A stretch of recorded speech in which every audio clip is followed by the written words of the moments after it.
Parliament ఎన్నికల తర్వాత కేంద్ర మంత్రిగా నరేంద్ర మోడీ గారి ప్రభుత్వంలో బాధ్యతలు చేపట్టిన తర్వాత మొదటిసారి స్వామివారి ఆశీస్సుల కోసం రావడం జరిగింది. చాలా సంతోషం. ఇటీవల నియమితమైనటువంటి తిరుమల తిరుపతి దేవస్థానానికి సంబంధించినటువంటి బోర్డు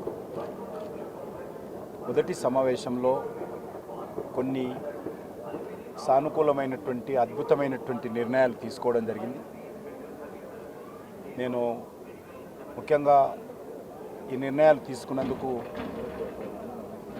బోర్డు చైర్మన్ గారికి, అదేవిధంగా సభ్యులందరికీ, రాష్ట్ర ప్రభుత్వానికి కూడా ధన్యవాదాలు తెలియజేస్తా ఉన్నాను. ముఖ్యంగా గత అనేక సంవత్సరాలుగా, దశాబ్దాలుగా చర్చ జరుగుతున్నటువంటి అంశం, కొన్ని ప్రముఖ దేవస్థానాలలో అన్యమతస్థులు ఉంటున్నారు. కారణంగా కొన్ని అక్కడక్కడ ఇబ్బందులు వస్తున్నటువంటి విషయం మనం స్వయంగా చూశాము.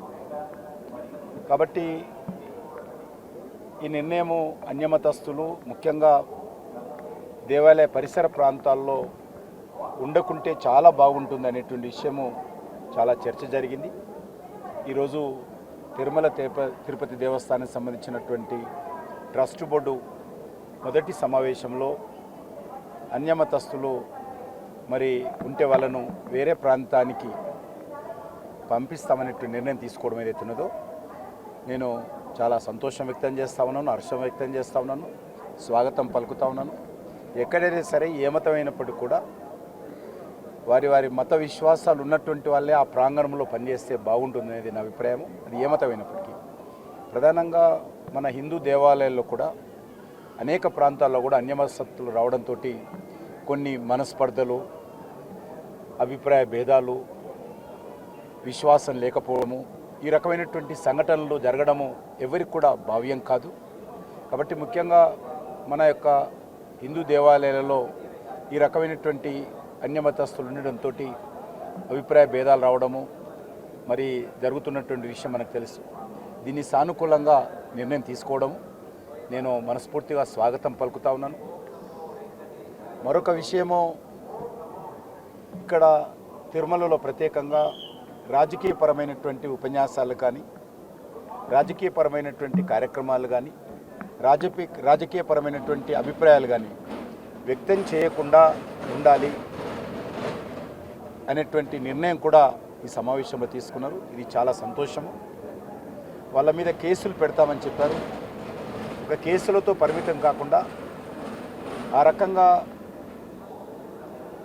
మరి తిరుమలకు వచ్చి ఇక్కడ ఉన్నటువంటి తిరుమల నియమ నిబంధనలకు వ్యతిరేకంగా ఇక్కడ ఆధ్యాత్మిక భావజాలం ఉండేటువంటి ఈ ప్రాంతంలో, కలియుగ వైకుంఠంగా పేరు పొందినటువంటి తిరుమల ప్రాంతంలో మరి రాజకీయపరమైనటువంటి కార్యక్రమాలు కొనసాగించినా, ఉపన్యాసాలు ఇచ్చినా ఆ రకమైనటువంటి వ్యక్తులకు కఠినంగా శిక్ష పడే విధంగా చర్యలు తీసుకోవాలి.